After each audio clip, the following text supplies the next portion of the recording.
people, welcome back to another episode of our Love, Date and Relationship with your favorite girl B. Trusting to bring to you guys all the juicy gist and human angle stories to share with you guys. Come along with me, guys. Good afternoon, ma. Please, I would like to remain anonymous.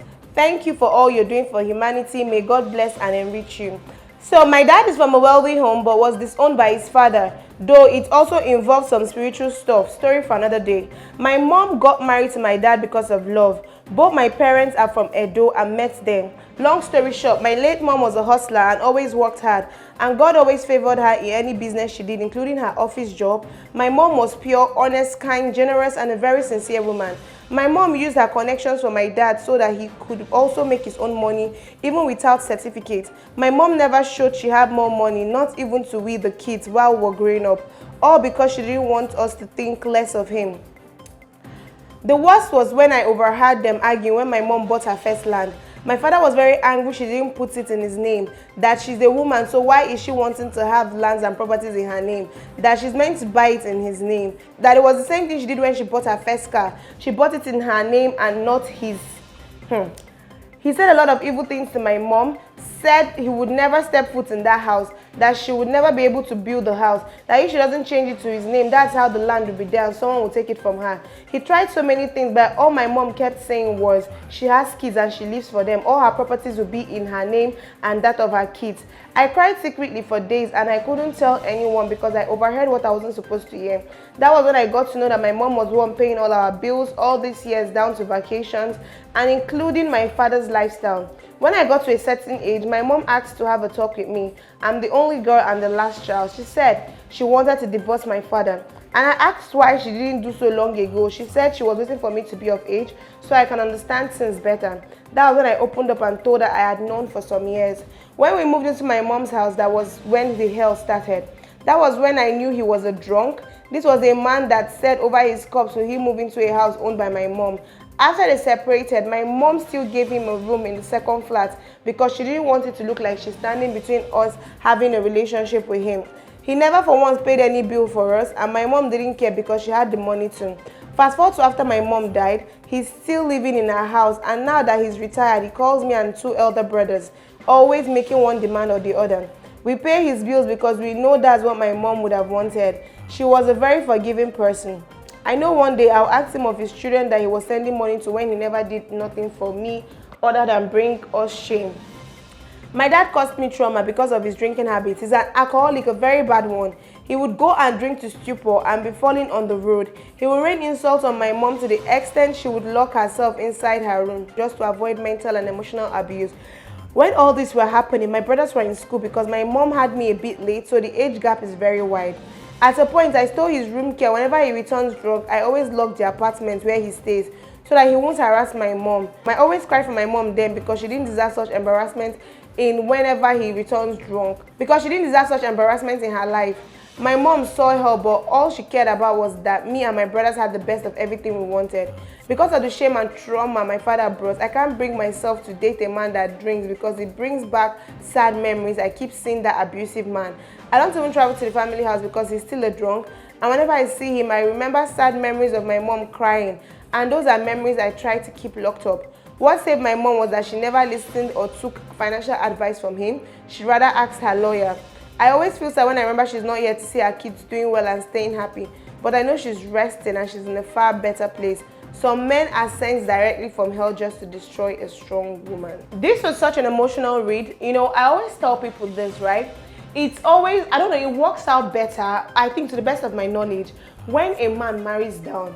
There's nothing, the woman becomes submissive to him. Even when he marries someone on the same level, you know, it's always like, you know, it works out fine. But there's always something about a woman marrying down. You know, men generally, in this part of Africa, Nigeria especially, men have inflated egos. A man is supposed to provide, a man is supposed to protect, a man is supposed to, you know, that thing gets into there is what they are programmed with from a very, very early age. So it doesn't always sit well with them when they get to be with somebody that now starts taking, I won't say taking the role of the man, but is playing that role. You're the one working hard, you're the one providing, you're the one doing everything in the house.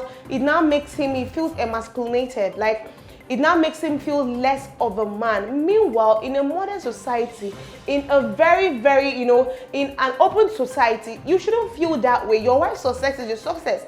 Anything can happen. You could have even easily married her when you could have married down as a man, and you don't know what tomorrow holds. Maybe your business flops or something happens, and then the little empowerment you give to this woman is what she's now using to take care of the family. So life can play out anyway. Men need to just have this mentality that unless she's disrespecting you, and from what I just read, this woman was in no way disrespecting this man. In fact, the only thing she did, which I really supported, was her buying properties in her name and that of her children, because this man, remember, he's not taking care of any of her children. He doesn't do nothing in the house. He doesn't take care of the kids, and you want them to now be buying properties in your name. So that if something should happen to this woman, what will be of her and her children?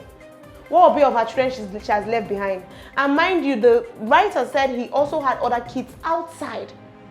So what's the probability that this woman buy property and cars and stuff in your name? What's the probability that if she's no more, which is the case now because she said her mom has passed, what would have been the fate of her children?